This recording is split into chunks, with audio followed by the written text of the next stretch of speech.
Arratsaldeon, zer moduz zaudete, ongi etorriak izan zaitezte crossover jaialdira, dakizuenez, 3. eguna dugu hau, oraindik programa gelditzen da, eta gaur arratsaldea desberdin hasi dugu, bai pasako lagunak egon dira hemen, baina gure ikusle gonbidatua es sagrado. Así que hemen gaude eta, bueno, irratira begira jarraituko dugu, ze gure gaurko ikusle gonbidatua Joseina Etxeberria da. Arratsaldeon. Aupa, eskerrik asko, arratsaldeon. Zer modu zaude? Oso ondo. Bueno, pizkatxo urduri, baina bueno, ondo gustora. Bai. Jo, gainera orain komentatzen ari zinena, bai pasakoak aritu dila aurretik, nik beti esaten diet Olaia eta lankidei, nik egiten duela irratian beraien telonero lana. Hau da, ni aritzen ez lehen da bizita, gero beraiek etortzen dira. Gaur nonbait, favorea bueltatu diate, haiek telonero eta gu orain hemen protagonista. Alderantziz izan da, bai. Joseina Etxeberria ziur ezagutuko duzuela, musika saio askoren aurkezlea, orain Euskadi irratian ibiltzen da baitare, eta badakizu, bere ahotsa irratia da, irratia bere ahotsa, Joseina irratia da, eta Joseina gure irudimenean dago beti. Jo, eskerrik asko, ze gauza polita. Eskerrik asko gure gonbidapena onartzeagatik, ze gaur ez dugu musika hitz egin behar, edo akaso bai, baina telesaiekin duzun harremanari buruz hitz egin nahi dugu. Eta kontatu nizun, hemen crossoverren badugula teoria bat. Aspaldi, galdetzen genuena zan, aizu, eta telesaiak ikusten aldituzu, baina orain ja, galdera horrek ez du zentzurik. Ez du zentzurik. Orain galdetu behar duguna da, zein ikusten aizea, zer ikusi duzu azkenekoa, mundu horren barruan zaude, Joseina, zuri galdetu behar dizut, zer ikusi duzun azken aldian? Bai, bueno, telesailak ikuste ditut. Bai. Gainera enetzako da iesbide bat bezala, ezta? Behar dut, eta benetan esatu dut, ze, bueno, nire musikanik plazerrez entzuten dut, baina musika nire ogibidea ere bada. Orduan, ogibidea den momentutik horrek estres puntu bat ere sortzen dit, ze beti prestatu behar duzu horreguneko programa, edo ezagutu behar dituzu musika berriak, edo gauzak eta nola dauden, ezta? Orduan, etxere etortzen naizenean egunero irrateko lana bukatuta, ordu pare bat edo gehiago ematen dizkiot, hurrengo eguneko gauza prestatzeari eta musika entzuteari eta horrelako lanei.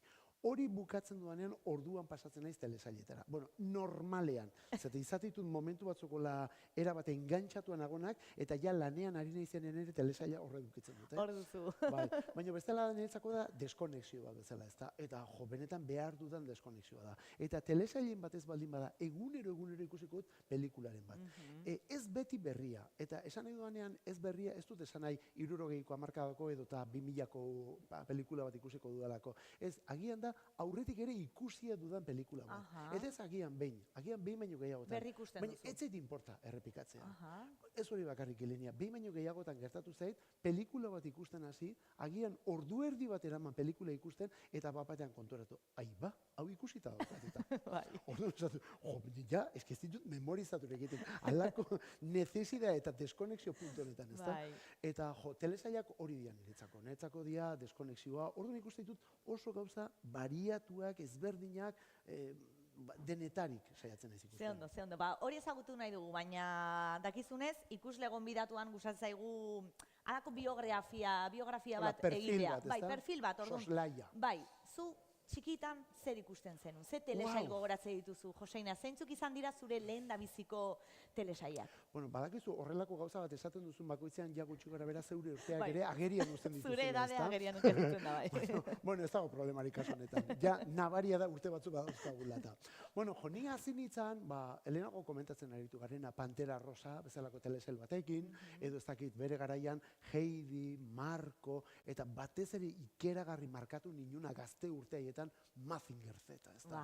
Ze Mazinger Z zen apurketa totala. Nik oraindik ere oso ondo gogoratzen dut, larun bat eguerdi hartan, telebistako informatibo bukatu, eta bapatean aurren programazioa hasten zen momentu hortan, lehen da bezi telesail bat joaten zen. Eta telesail hori, kasu honetan zen Mazinger Z. Karo, garai hartan telesailak ez ziren orain bezala iragartzen. Hombre, igual aldizkaritxoren batean etorriko zen, telesail berri bat, nien nintzen behintzat enteratzen, aur bat nintzen oraindik. Bapatean ikusi nituenean monstruo mekaniko haiek, violentzia ura, musika ura, aparatu haiek, ireki zitzaion universo totala, ez da? Orduan hori izan zen nire benetako telesaila. Gerora zenbat aldiz esan dut, orain hain modan jarri dianen Transformerrak, eta hori inguruan pelikulak egitearena, egin dezatela bat ja mesedez Mazinger Z-arekin, badute garaietan. Nik gerora ere ikusi ditut kapitulo horiek, eta oraindik ere emozionatu egiten naute. Eta gogoratzen aldezu garai hartan helduek zer ikusten zuten, edo momenturen batean zuk nahi zenula helduen serie bat ikusi, baina ezin orduagatik edo gaiagatik goratzen alduzu? Bai, oso ondo goratzen ditut. Eta telesail espainoarrak bezala nazioartekoak ere gogoratzen ditut. Esate baterako nire haurtzaroko telesailak ziren naiz eta oso berantiarrak izan. Eta gurasoek etola etziaten askotan usten ikusten, batez ere Los Camioneros, hori gogoratzen dut, eta gero batez ere Los Hombres de Harrelson. Gerora SWAT pelikuletan egin den ez da. Harren musika, parara, horiek dia gure bizitzaren soinu bandaren zatitxo bat. Eta telesaila ere bai. Kapituluak eta ez ditut gogoratzen, baina armaiek eta furgonetaiek, Starsky eta Hutch, eta oso telesail importanteak. Gerora, ja nerabezaroan eta etorri ziren V, ez dakit, A-Team, ekipoa, eta olako telesailak, ez da? Baina hori baino lehenagokoak dira beste guztia. Bai.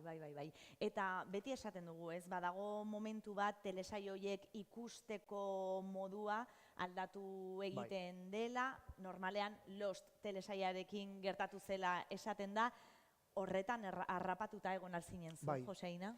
Nik bere garaian enuen Lost ikusi. Ez nuen Lost ikusi, eta gainera deigarri egiten zitzaidan, ze telebistan igual, zapeatzerakoan etola egiten nuen topo, tipo lodikote horrekin, eta gero protagonista zen mutil guapo horrekin, betidanik oso guapo iruditu zitzaidan, eta ez dakitzen, eta deigarri egiten zitzaidan, ez da baino, inoiz ez nintzen ikusten gelditutola. Eta behin lagun bate pasatu zian, grabazio piratoietako batean, telesail guztia. Zen nolako enganchoia. Eski jaten ditun kapituluak egunean bi ez dakitzen, venga, raka. Era bat engantxatut egon nintzen. Eta egia da, zuk diozun bezala, hor niretzako dago, ordurarteko telesailak eta hortik aurrerakoak bi mundu ezberdin dira. Desberdin, ze hortik aurrera, zuk nola ikusi dituzu telesailak, horrela bata bestearen atzetik, bai pasako lagunak hemen komentatzen ibili dira, maratoiak bai, maratoiak ez, astean behin ikustea, esan duzu plazerra dela, baina gorputzak zer eskatzen dizu? Beira, hainbeste gauza esan litik honen inguruan. Niri telesailak ikusteak eraman nau pelikulak beste era batera ikusten ere bai. Telesailek moldatu duten ere pelikulak ikusteko era. Gaur egun nik pelikula asko etxean, egunero saiatzen ez pelikularen bat ikusten edo zerbait ikusten.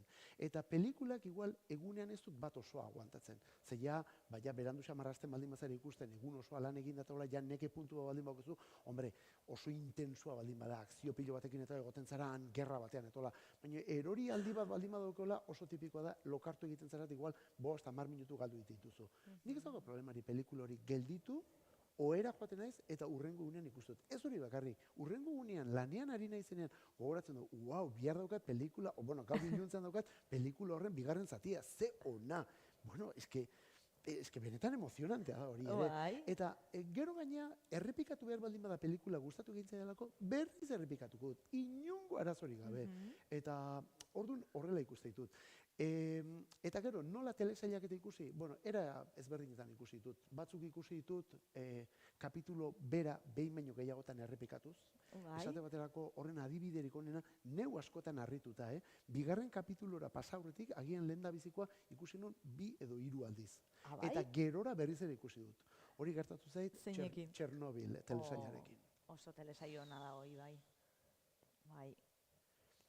Markatu ninun goitik bera, gainera bizi izan nun 86ko gertakari guzti hori, lluvia ácida, ez dakiz zer, eta kontu guzti horiek, eta dena bizi izan nun etola, eta telesail horrek nola kontatzen duen, leherketaren momentua, persona horiek nola dauden, protagonistak ze paper egiten duen, eta ingurukoek ere bai, era bat engantzatu ninuten. Eta lehendabiziko kapitulua, eta 5. ja epaiketa bukaerarekin etori, horiek ikusten ditut, igual 3, 4 edo 5 aldiz bakoitza. Tartekoak ez horren bestetan, baina horiek horren bestetan bai, ikeragarria. Hala ere, Ilenia, nire telesaila, baduzu bat? Bat baino gehiago ditut, baina bat hola importantena dudarik gabe Breaking Bad da.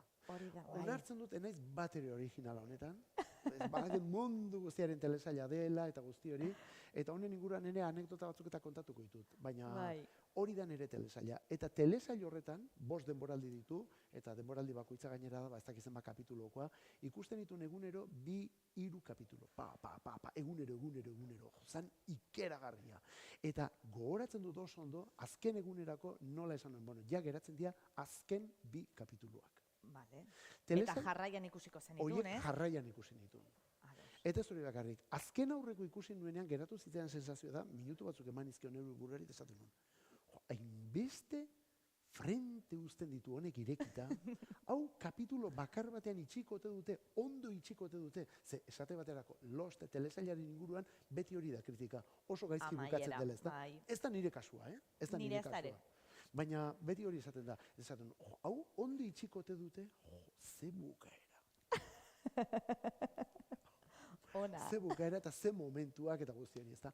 Bueno, begira, honen inguruan beste gauzat oso garrantzitsu esan behar dute. Eta da, beti izan naiz kultura doakoaren aldekoa eta hola. Baina azken urte hauetan beste ideia bat ere erabat neureganatua daukat. Eta da, ordainpeko kultura ere oso importantea dela. Eta gainera, ordainpeko kulturari beste garrantzi bat ematen zaio. Eta horretaz konturatu naiz, bai musika entzuterakoan, eta baita beste hainbat gauza egiterakoan, ezta? Zuri norbaitek kalean paper bat ematen baldin baizu, propagandako paper bat ematen baldin baizu, zuk agian irakurri gabe, handi 5 minutura bota egiten duzu zakarrontzi batera. Aldiz, zuk ordaindu baldin baizu, horregaitik berarengatik zerbait ordaindu baldin baizu, ez duzu botako ja. Musikan eta kulturan ere gauza bera gertatzen da. Zuk disko bat zeuk erosi baldin baduzu, vinilo bat erosi baldin baduzu, agian lehen entzunaldian ez zaizu sartu. Baina ja nola ordaindu egin duzun, 2. aukera bat ematen duzu. Edo 3. aukera bat edo 4. bat. Eta musika horrela sartzen da. Eta hori egiten ari zarenean gainera, ari zara 2 gauza oso importante egiten. Eta 2. da, zeure burua ezitzen ari zara. Agian zu ez zeunden oraindik ere musika hori entzuteko prest, baina disko horrek prestatu egin zaitu eta horrek bide berri bat ireki dizu. Horixe gertatu zitzaidan niri Breaking Bad telesailarekin. Breaking Bad ikusten hasi nintzen, lehenbiziko kapituluak ez zidan atentzioa deitu, 2. ere ez, 3. arterola iritsiko nintzen. Baina esan, utzi egin behar dut, eta utzi egin nun garai hartan. Oraindik ere zuzenean ematen ari zian. Gero jende guztiak esaten zian, oso nada, beste alegin bat hola egin nuen, baina gelditutan nengoen oraindik ere. Eta ja esan nun, bueno, ja aguantatuko du telesaila bukatu arte, eta bukatzen denean orduan hasiko naiz. Ze nahi nun, leña, dosi potoloetan sartzen. Eta hala zen nintzen, eta ja engantzatu nion. Eta nola engantzatu gainera. Ez hori bakarrik, ziurrenik telesail horretan dago momentu bat niretzako, zinean oso momentu importanteak asko dauzkat, ez? Baina telesail horretan dago momentu bat, igual zineko edozein momenturen pare da ona. Zein da, zure oroimenean badu hor... Hori da, 5. denboraldia da, eta ez dakidan 7 edo 8. kapitulua, inguru hortako bada, igual 9. da. Bueno, da Say My Name izenekoa. Bueno, dakizun bezala, Breaking Baden dago kapitulua, eta horretik beti egoten da, hola beste entradilla baten antzeko zerbait. Gero dator ja kareta, eta gero dator telesaila. Orduan, entradilla horretatik dator Say My Name. Ikusten dira, ordoaz, Walter White, Mike, dala telesail horretan momentun el duro de la teleserie izango dugu, eta gero alboan damakite Jesse. Eta gelditu dira karteleko arduradun batzuekin, desertu batean egiten dute zita. Bueno, hau importantea, zuetako norbaitek ez baldin badu telesaila ikusi, eta hemen ez baldin badu nahi... Itzali telebista. Hori, eta momentu ondan gelditu eta saltatu. Bueno, horren kontrakoan ez, baina hori ez da. Eta, hori, iristen dira desertura, eta ze elkarrizketa daukaten. Eta momentu batean Walter White, karo, lehendabezi narkoak gogorra dira, armatuta daude, gehiago dira, eta beste hau gizajo talde bat esango duguna.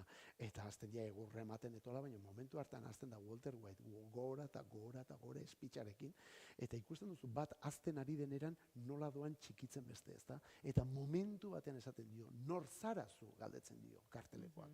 Eta besteak esaten dio, oso ondo dakizu ni nor naizen. Ezazu nire izena, say my name. Eta nik ez dakit nortzaren, bai. Oso ondo dakizu. Eta tipoak esaten dio, Heisenberg, eta you are damn right. zuzen ari zara. Hasten da telesaia. Hori da rock and roll. Oio ipurdia. Rock and roll utza da momentu hori.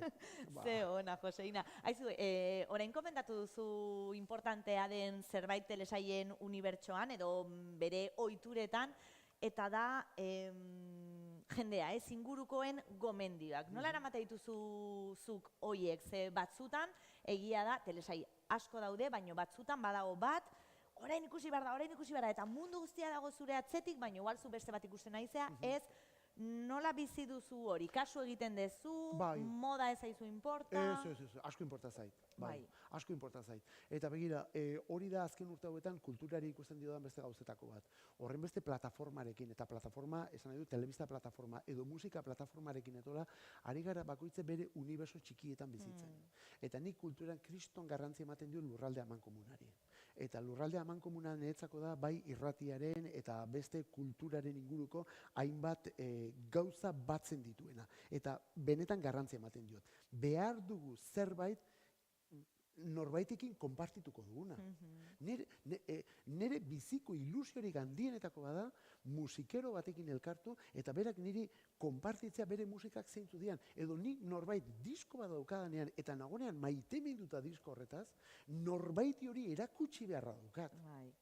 Eske kontatu beharra daukat. Orduan, niri norbait datorkidanean horrelako zerbait egin, hori da momentu hori da netzako ikeragarria. Eta orduan, sekulako importantzia ematen diot lurralde amankomun horri. Mundu guztiak ikusi dut ezakitzen, nik ere bai, jakin behar dut zer den hori. Eta gainea, momentu batzuk, edo gauza batzuk disfrutatuko ditut, besta batzuk agian ez, zitenak ez dira mundu guztiarentzat, edo igual ez da nire momentu hori ikusteko. Baina, gutxienez, netzako hori oso garrantzitsua da. Kasu egiten diozu. Bai, dudari gabe. Eta beste gauza importante bat komentatu duzu, spoilerrak. Bai. Zein da zure harremana spoilerrekin? Iruditzen zait hori dela momentu honetan dagoen moda, ez dakit, esate baterako pinadun pizzak mundu guztiak horretaz gaizki hitz egiten duen bezala, spoilerra. Bueno, ez da zer repasatzen. Nik aurretik 1000 bider kontatu izkiaten gauzak ikuste ditut, eta feliz ikuste ditut gainera. Ez hori bakarrik, neuk ikusi ditudanak berriz ere ikusi ditut, eta gauza deskubritzen ditut gainera. Eta batzutan gainera, spoilerra egin dianak, igual egin dit, spoiler hobea gero benetan dena baino. Hori ere gertatu zait. Ez da ez repasatzen, punto. Berdin da nola bukatzen. Hombre, esan nahi dut, Sexto Sentido, pelikula, nola bukatzen den kontatzea, hola, pum, golpean. Bueno, hori amaiera da, bai. Bueno, hori ere ez da kontatu behar igual. Baina beste pasarte batzu, bueno, ez da, gauza batzu daude, erabat puztuta nire ikuspuntutik, eta hau da horietako bat. Ezea ibiltzen orduan zu hor, sare sozialetan, hitzak, isilarazten, ez importa. Kontadi ezadatela lasai, baldimakit ikustut esatut, behira, bai, hause da esaten zuten momentua, edo denalakoa. Hobeto bizigea horrela. Eta, Joseina, telesail batzuk komentatu ditugu ja, baina jakin nahi dugu zuretzat nolakoa da telesail perfektua? Ze gai gustatzen zaizkizu, nolako pertsonaiak, nolako erritmoa, kolorea, ez dakit. Nolako telesailak gustatzen zaizkizu zuri? Ebasiboak. Lagunduko diatenak nire mundutik atera eta beste uniberso batzutera joaten. Nik uste dela eskatzen dudan gauza bakarra. Ez dakit, ez naiz honen inguruan gehi pentsatzen dut horrela aritu, baina nik ala esango nuke. Eta ze ikusi dut era guztietako telesailak. Beira, ez dut bat aipatu esate baterako, baina 1985 eta 1986 inguru horretan, arratzalde partean, Televisión Espainolak ematen zuen Silk Road izeneko telesail bat, La Ruta de la Seda. Hau da, Txinako hiri batetik hasi, eta gero Europa aldera zetorren bide komertzial hori jarraitu zuten Txinako telebista publikoak eta Japoniako telebista batek. Elkartu zian bi telebistak, lehen da biziko aldiz, eta hainbat kapitulutan jarri zuten horko bizikerak, eta hor pasatu zituzten, hainbat desertu pasatzen dira, Txinako hainbat hiri, hango kulturak, Gobiko desertuat, ez dakiz erretola. Telesail hori, nik momentu hartan bizitzen ari nintzen, bizitza personal, momentu konbulsiboarekin esango dut ez, telesail horrek zeukan soinu bandarekin, Kitaro, Japoniako sintesista oso importante bat, eta harrek egin zituen melodiakin eta musikekin, Niri horrek oraindik ere malkoak mugitzaizkit. Ze Malkoak polita. mugitzaizkit. Eta da, oraindik ere, gaur egun daude YouTubeen daude kapitulo batzuk, ez daude dena, baina 30 bat kapitulo hola badaude, eguneroko telesaila zen, eguerdi partean ematen zuten, egunero ikusten nuen. Eta zan niretzako oasi bat, zan, atera nau, eta gaina zan, erabat kulturala, gauza kulturarak eta esplikatzen zituen atola. Baina musika haiekin, jende haiek, bizikera haiek, mendi haiek, bista haiek, haiek zian, begira, esate baterako, duela urte batzuk, Apple ordenagailu bat erosi nuelako, Apple TV-rako eduki nuen urtebeteko zea bat. Harpidetza, bai. Bueno, gaur egun ja zean dago, Movistarren dago, baina bueno, garai hartan ez zegoen etola. Eta orduan aprobetxatu nuen Apple TV zeuden, alnuen movida guztiak ikusteko. Eta hor zegoen, telesail bat izan azuna Long Way Up, eta zan, Ewan McGregor eta Europako beste kazetari bat hartzen zituzten bi moto elektriko Ushuaian, hau da, Argentina hor beberan, Tierra de Fuegon, eta igotzen zian motorroietan, kapituloz kapitulo, Los Angeles iriraino. Eta bidaia hori ez da. Jo, karo, ze bidaia. Argentina, Andeak, Bolivia, horko terraplanizio, ez dakit zenbat alturatan dagoen gatzezko itxasoa. Zan, nian sentitzen izango, kondor bat izango banitzen zela, egan egiten duen irudiaiekin, eta gero zeuzkaten, berai zeuzkaten mobidakin atola. Baina gero horren parean, akzioko telesaiak eta asko gustatzen. Baita ere. Ez dakit, Sons of Anarchy asko gustatu zitzaian, eta gero ikusi ditut, denok ikusi ditugun horiek, ez dakit, Juego de Tronos, edo Walking Dead, eta Walking Dead esate baterako, saiatu nintzen ikusten ez dakitzen bat aldiz, eta beti nik kriston atzerako ematen diate zombiek eta kontua. Favorez, baina begira, azkenean engantzatu egin ninen. Eta kriston gustora ikusi nuen. Aukera eman behar zaio. Bai. Agian momentuan ez zaitu harrapatu, baina igual harrapatuko zaitu hurrengoan. Hor dago asuntua. Eta hor, telesaila ez da aldatu, hor zuari zara aldatzen. Gauza importantea. Eta beak aldatzen zaituzu. Oso. Hasieran esan dugu igual musikaz ez dugula hitz egin behar, baina txantxazan hitz egin behar dugu, Joseina. Telesaietan, musikan fijatzen zara, ze nolako garrantzia du zuretzat, ziur musikak oratuko dituzula, ze orain batzuk aipatu dituzu, nola entzuten duzuzuk hor telesaietan musikaz, gaina oso garrantzitsua da. Pentsazazu nola bukatzen den Breaking Bad eta zaritu gara, nola bukatzen den Breaking Badeko azkenengo kapitulo hori, ez?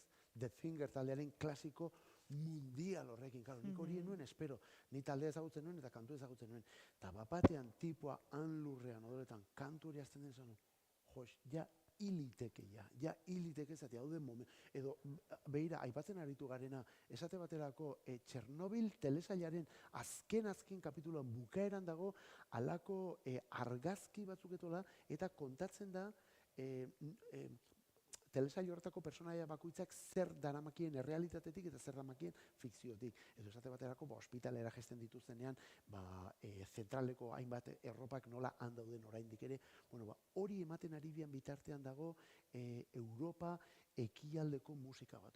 Gauza, boz batzuk. Impresionantea. Oso importantea da. Oso importantea. Ez que, claro, musikak dana jazten du. Bai. Dena jazten du. Musikak ematen dio irudiak duenari dobleko indarra. Eta niri hori askotan gertatzen zait. Hori askotan esaten dut. Disko bat kotxean entzutean niretzako gozada bada esate baterako. Ze kotxean zoaz eta musika jartzuzu eta zoaz, bezakit telesail bat edo bideoklip bat ikusten joango bazina bezala. Zoaz gauzak ikusten eta gaina zoaz soinu banda batekin edo...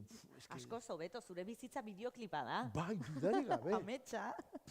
Bai. Eta orduan horrek dena jazten du, ezta? Edo ez dakit, niri asko tokatzen zait ekitaldi ezberdinetan edo musika jartzea, irratitik kanpo ere, eta nik ez dut ezer imaginatzen musikarik. Momentu guztietarako behar da musika. Eta momenturen batean gustokoa duzun kantaren bat edo talderen bat agertzen bada, txaloka, ez? Dudarik gabe, bai. Hala ere, gehiago gustatzen zait, ezagutzen ez dudan bat, deskubritzen dudana. Shazameatu behar dudanean. Hori kriston momentua da. Hori sekulako momentua da. Bueno, ni momentu hortan telesailak gelditu egiten dut, atzera botatzeu, Shazamet ez dit harrapatu, benga, bigarren bat, eta, bueno, erotu arte. Batzutan garabatu egiten dut, beste norbaiti galdetu alizateko, eta hola. Ze, karo, ni naiz belaunaldi batekoa, nik, hau da, musikan, nik urteak eman ditun kantu baten bila.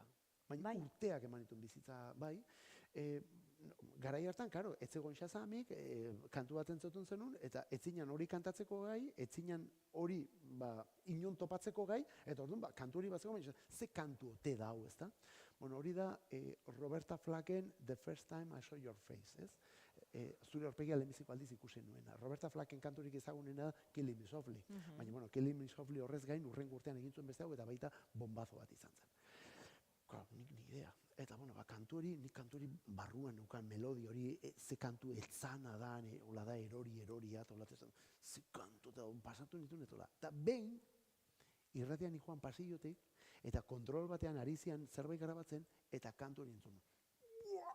Atzera etorri segituan teknikoa, zer da hau esan zen, ez dagoet ideiarek ere, Mertxe zeiza zegoen orduan, Mertxek ekarri duen kantuetako bat, bueno, etxo egin nun, bera grabazioa bukatu hartetzen, Mertxe, ze kantu dau.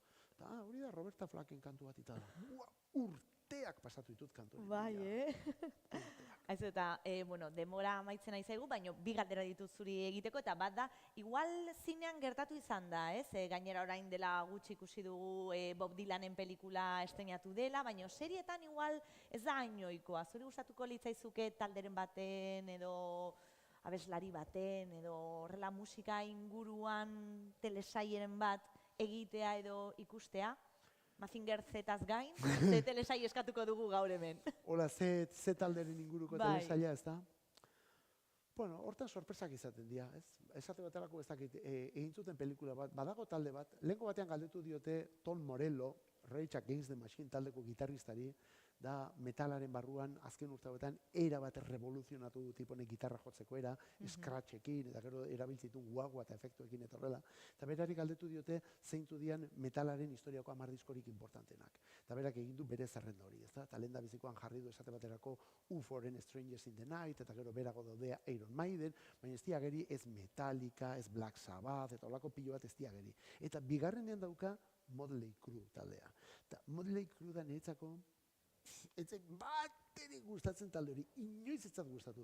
Baina, badago, biopik antzeko bat Motley Cruen inguruan. Ez dakizu ze gustora ikusi nuen bere garaian. Ez que, karo, hain bizi deskalabratua da, lau tipo hiena, alako astakeriak egiten dituzte, orduan esatuzula, joder, begira, inoiz denuen esango, ez bere musika gustatzen, baina telesaila zein ondo aguantatu. Bueno, biopika zein gustora aguantatu. Orduan ez nuke jakingo zein esan, orain, eskatu beharko banu talde baten inguruan egiteko, hori Ramones izango litzateke dudari gabe. Oso ondo. Hori da taldea. Espero nun, Ahí está. Eta azkenekoa, Joseina, gomendio bat eskatu behar dizugu, ikusle gonbidatu hau amaitzeko, zer ikusi behar dute gure crossoverreko lagunek. Hola, telesaila? Bai, telesail bat. Bueno, nik azken aldi honetan ikusten ari naizena da, bueno, ikusi dudana da ja, Yellowstone ikusi dut, bueno, Kevin Costner da protagonista, bueno, gainontzeko aktoreak ere bat baino gehiago dira ezagunak, baina telesail amerikana horietako bada. Eta gainera begira, estilo hortakoak asko gustatzen zaizkit. Westernak beti gustatu zaizkit pelikulak. Bai. Eta western modernoak oraindik gehiago gustatzen zaizkit. Eta western modernoak esaten duanean ez dut esan nahi gaur egun estetikarekin egindakoak, baizik eta gaur egungo pick-up horiekin, eta ez dakitzen gaur egungo bizitzaren inguruan, ezta? Eta horietakoa da. Western bada, gaur egungo gizartearen inguruan, ezta? Hor bada, Kevin Costnerrek dauka alako rantxo amerikar erraldo horietako bat ez dakiz zenbat hektarea terreno, ez dakiz zenbat milaka aber eta hola ditu, eta horietaz arduratzen den kapataz bat dauka. Eta kapataz hori azkenean dago liatuta bere alabarekin. Kapataz hori da gizon perfektua. Ni oten itzan apuntatuta, zer egin behar dut gizon perfektu. Honek hau hola resolbitu du, holaxe apuntatzen. Hoxe da, apuntatzen. Amonak esango zuen etxerako moduko. Etxeako moduko mutila. Etxeako moduko mutila. Oso ondo, hortxe Joseina Etxeberriaren gomendioa. Joseina, eskerrik asko berriz ere gure gonbidapena onartzeagatik, eta mesedez eskatuko dizugu jarraitu zazu musika konpartitzen eta telesaia konpartitzen baita. Eskerrik asko, benetan direna, eskerrik asko. Eskerrik asko. Eta zuei eskerrik asko gurekin egoteagatik, eta badakizue, crossoverren programa luzea da egunak gelditzen dira, baina gaur ere oraindik badaude proiekzioak. Gozatu, hurrengora arte. Agur.